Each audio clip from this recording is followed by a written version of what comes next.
Good afternoon, and thanks for joining us for today's brand new Healthline 3 conversation. I'm Courtney Butts, and joining us today to talk to us about something that's really important for the summer months is Dr. Sylvanus Ly with Willis-Knighton Orthopedic Clinic. Thanks for being here. Hey, thanks for having me. Of course, yes. And so this weekend is Memorial Day weekend, and I always kind of say it's like the unofficial or official kickoff to summer. And you know, some people are going to be going on vacations and stuff soon, but with that really nice weather, you're also tempted to be outside and do more sport activities or become a weekend warrior. But there's some things that we need to know before getting into that. And so that's what you're going to help us with today. Absolutely. I'm happy to help out. Yes. Absolutely. And so tell us, before we get into it, tell us a little bit about what you do at the orthopedic clinic. Sure. So I'm over that orthopedic clinic. I'm one of the non-operative orthopedists over there. So I'm trained in family medicine, but specialize in sports medicine. Really helped with the diagnostics, a lot of space in between an injury and when you need surgery for that injury. So I kind of fill that space. And if it does end up being a diagnosis that does need surgery or one that has progressed into one that does need surgery, I pass you along to one of my partners for sure that specializes in that. But along the way, I'll help you, give you enough information to make a really good informed decision about how to take care of yourself. Gotcha. Yeah. So you have the background in family medicine, so could you be someone's primary care physician in that way, or you just kind of specifically focus on sports? Right now, typically focus mostly on sports. That background really just gives me a little bit more I would say insight into kind of treating the person as a whole with all of the other kind of contextual factors, rather than just focusing on the orthopedic part. But that's the part that I really like to focus on. For sure, yeah. And so if someone is, you know, maybe they just went 0 to 100 and decided, you know, Murph is one of those common exercises that people do on Memorial Day. For context, it's a mile run, 100 push-ups or 100 pull-ups, 200 push-ups, 300 squats, and then a mile run. So it's pretty intense. So let's say somebody has no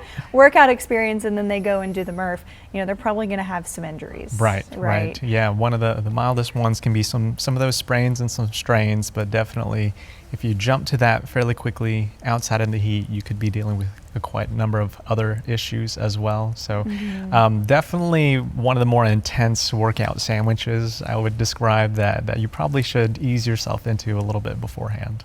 For sure, yeah. And with easing yourself into that, you know, what are some of the things that you talk about with your patients of if they're wanting to be more active? Because activity is great for our body, but we don't want to hurt ourselves doing that. Right. So I think we back up and kind of define what a weekend warrior is, which is someone who kind of typically is more at a desk job or lives a little bit more of a sedentary lifestyle.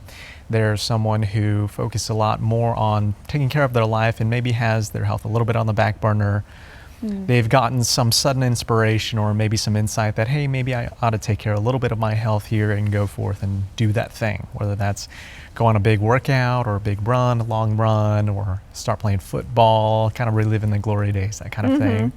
And then ends up inadvertently hurting themselves to some degree. Now, it could be very minor, it could be very big as well. Some of those things do require surgery too. But just kind of backing up and saying this is the kind of person that we kind of describe as the weekend warrior, someone who is not quite used to it and then just jumps gung-ho straight into the thing. A lot of the times when we have these patients in clinic, we'll have something to visit kind of like a counseling into how do I get back into exercise kind of thing. Yeah. And that conversation kind of generally goes, where are you now and where do you want to be? A lot of it is based on goals. We kind of back that up as well and ask them what is your sport? Because some people, it's gardening. Yeah, that's something I've picked up recently as well. Cool. You know, vegetables are too expensive. Got to grow your own. But also kind of saying, hey, you know, there are very elite level athletes that have been out for just a short period of time, or someone who has been an elite athlete has taken some time away, maybe to start a family or something, and they want to get back into it and just kind of jump back to where they were. That's really tough. So, you know, kind of devising a plan of where they are and where they want to be is part of a huge part of kind of getting them back into the game. For sure. And I love that you mentioned for someone who maybe was an elite athlete and time has passed and maybe you're not as active as you once were, but you still have that mentality of, I want to get back into that. And that can still be a little bit of a, you could put yourself in a bad situation. Right, yeah. Right. There is a little bit of a disconnect sometimes, having the expectation that my body is where it was before, And so that becomes a tough part. You push your body to that degree, to that level of intensity, which is, I mean, we describe it as an elite sport, an elite level sport athlete.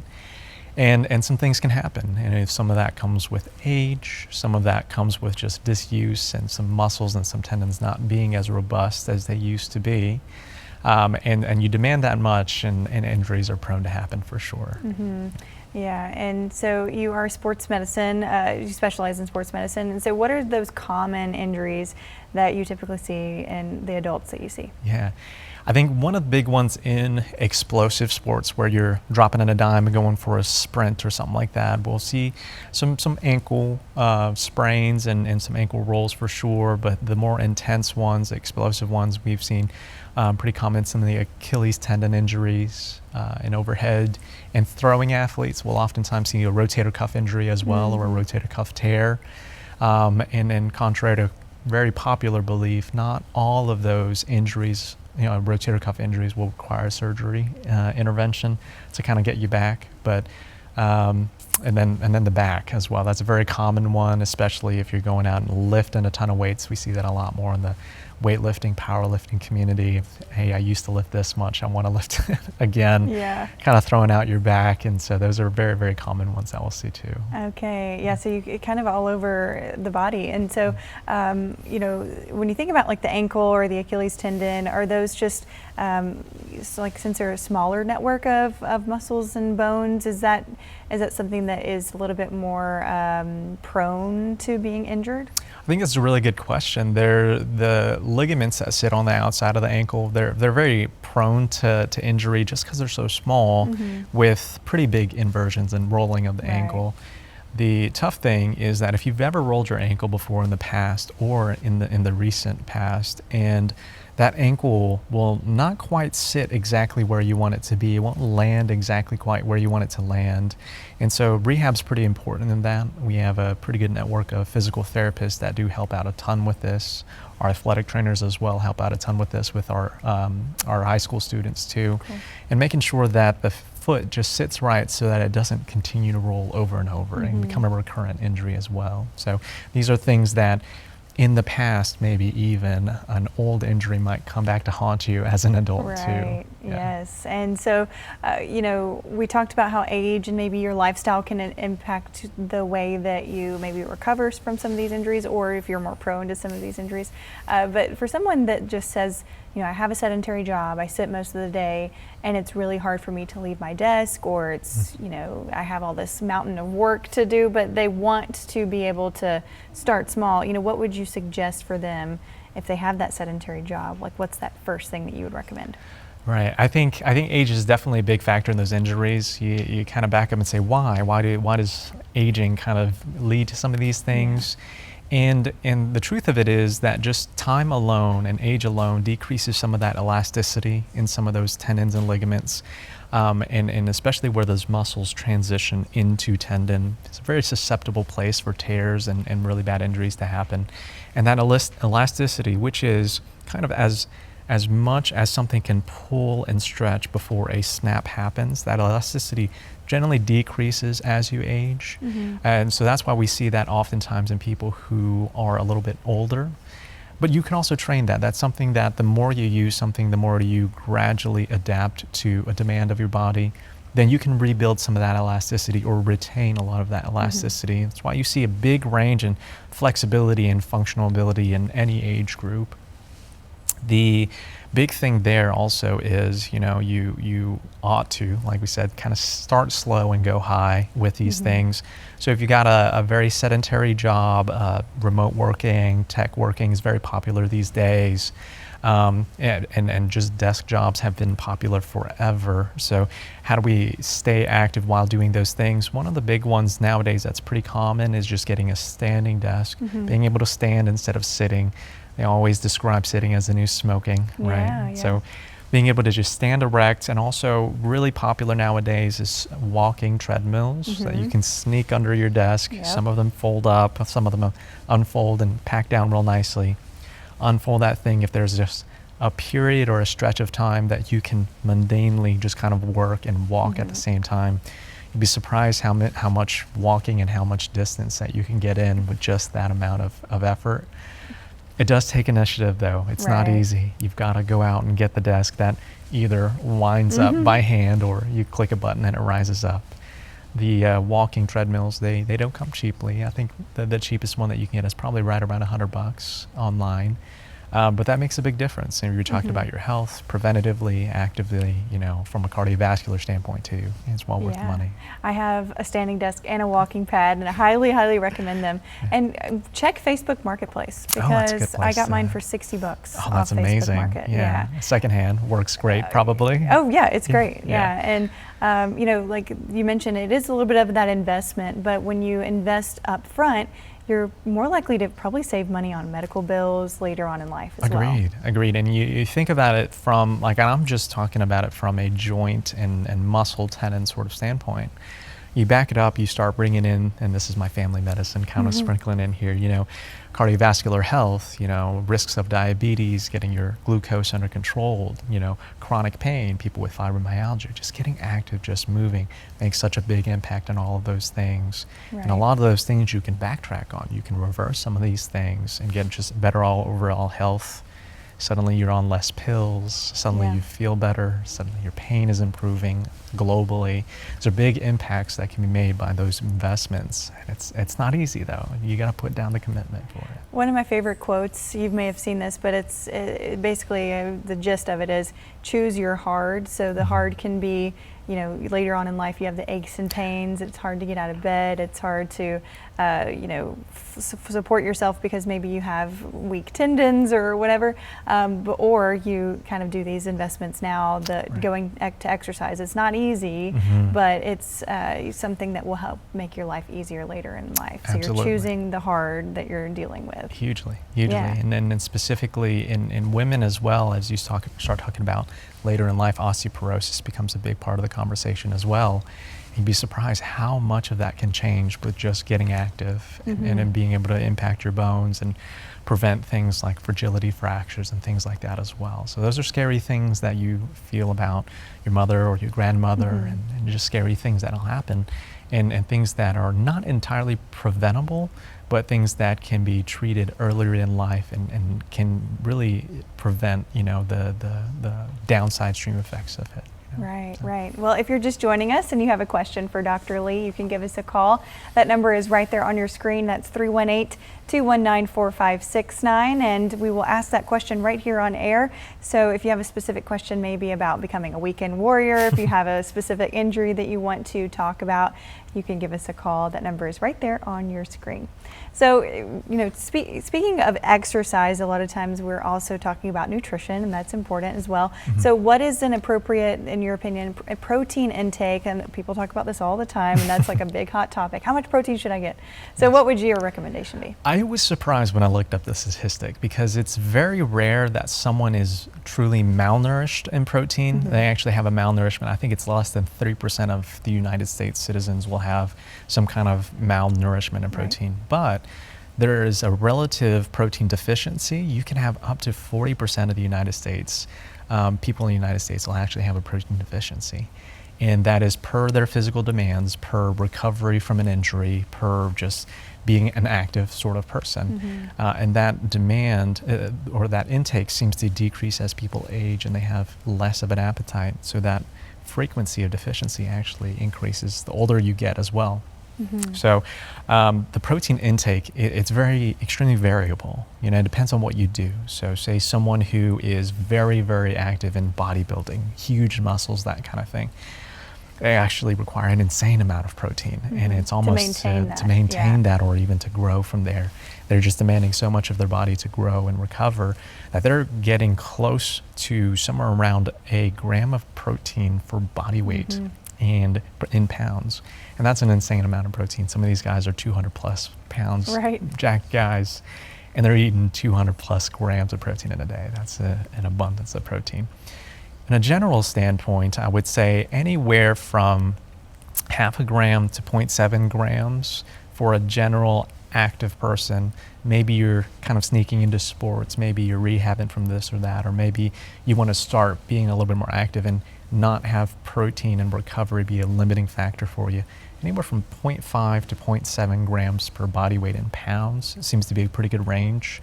So definitely split that up among meals, you know, and any time throughout the day, and even later at night, sometimes fitting in that one last protein shake can be helpful for people as well. Yeah. But that range seems to be the most optimal for active people, and the older you get, the less you need.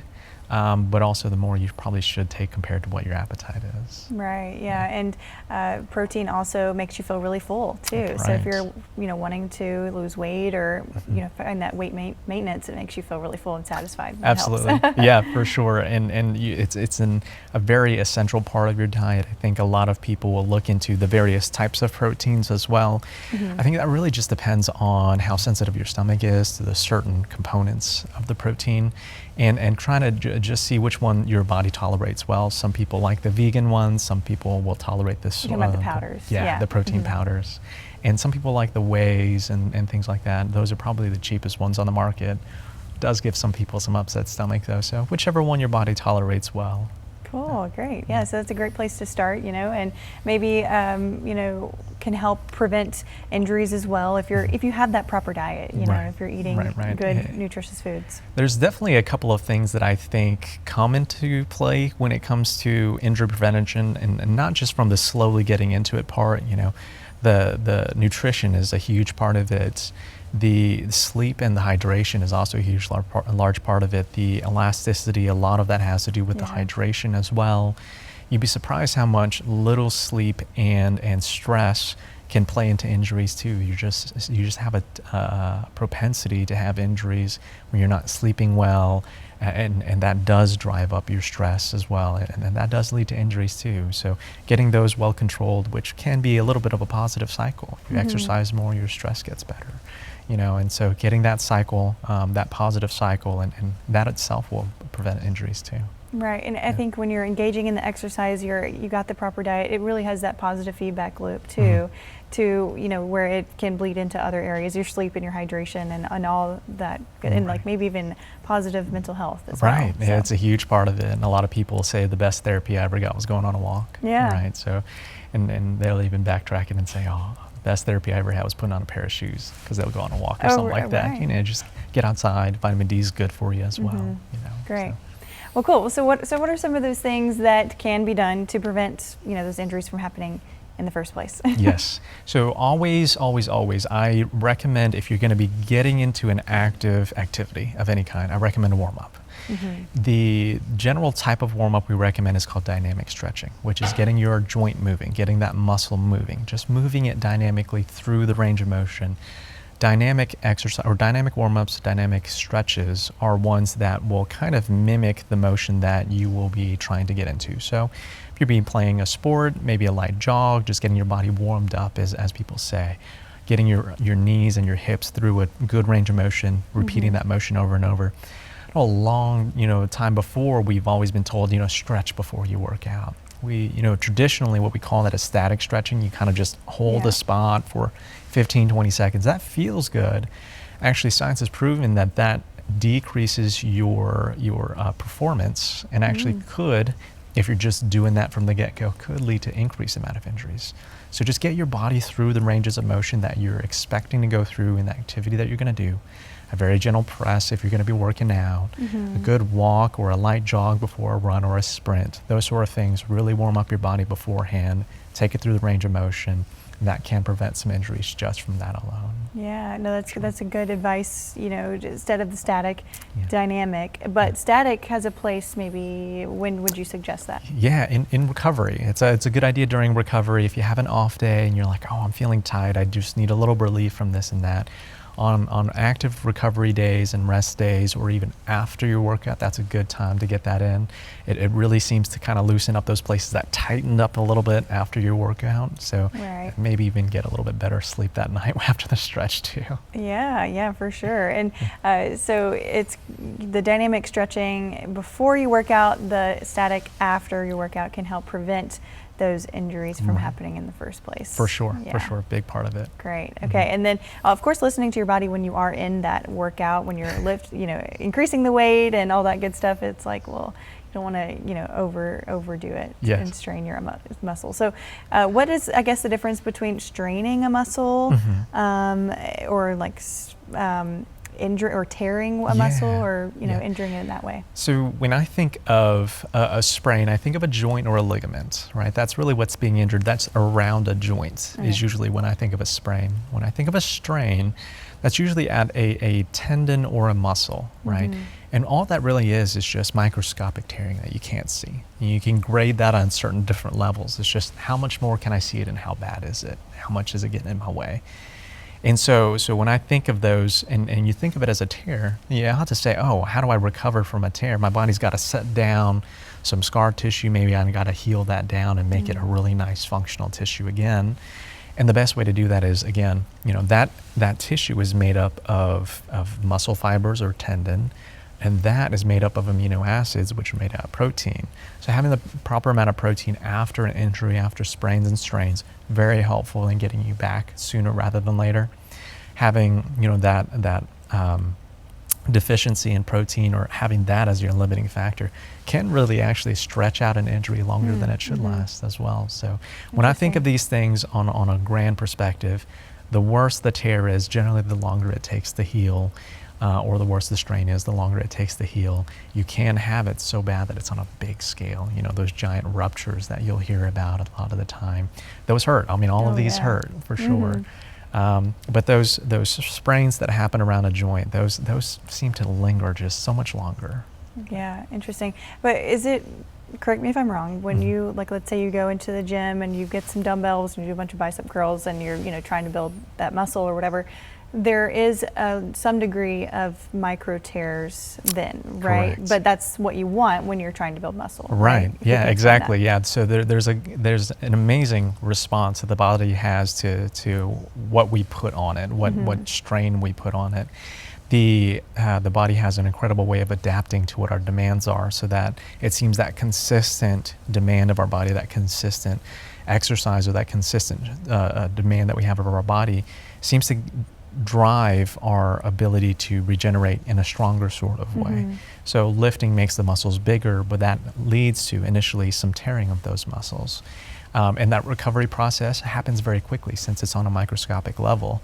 It can happen in a matter of days, and sometimes maybe a short number of weeks if you pushed yourself really hard. Right. And then it really reinforces the importance of your diet and recovery and all that too. Absolutely. So. Okay. Absolutely. So we've all heard, RICE, the mnemonic, rest, ice, compression, and elevation. And how important is that for someone who's recovering? It's huge. It's huge. We've actually, in the last couple of years, adopted a new mnemonic, and that is police, right? So the P stands for pressure, right? And then the OL stands for optimal loading. And then the ICE is same as the RICE mnemonic there. The optimal loading seems to be the most important part of this. And I bring up the example of like an ankle sprain for this. One of the best things that you can do from an ankle sprain is early rehab. Get on it as much as you can tolerate without hurting yourself. Again, getting yourself through the range of motion, standing on it if you can, and doing as much as you can tolerate, and gradually getting yourself back into it, if that makes sense.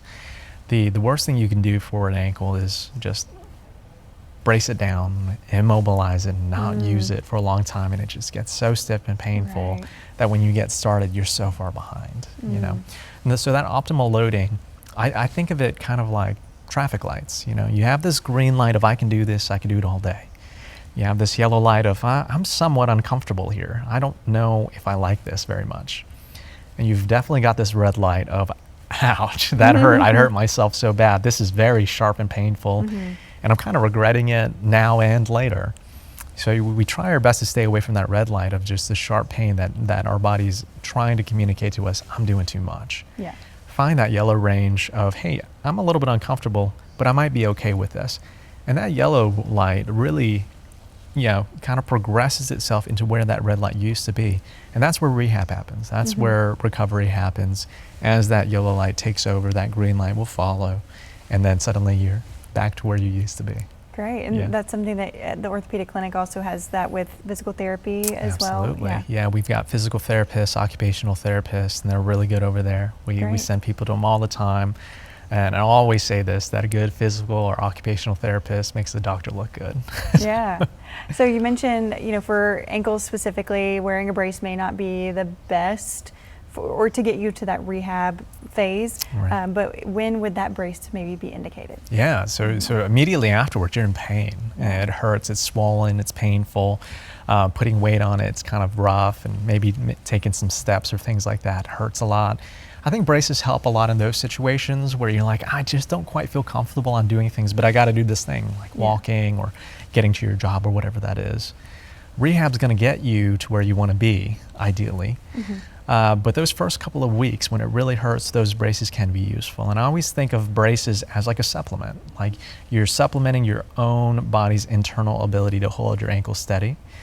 And then the goal, though, is to not get hooked on braces and be able to do that on your own. Have the stability inside your joint to be able to hold yourself steady internally and not have to depend on a brace. Yeah, for sure. Because then if I keep wanting to say like babying it, but I don't really know another term, but because that doesn't really help you get better over time. I always tell people it just takes that one time, you forget that brace, you're just going to roll it again. It's just going to be that much worse. So babying it is a good way to describe it. You baby it too much and then suddenly you're not where you want to be, and it's been months or years and you're just behind. Right. And we want to get you back and feeling better, as soon as possible. So absolutely. So when, instead of walking it off, I guess that's another way to think about it. When is it indicated for you to seek, emergency help or medical attention? Right.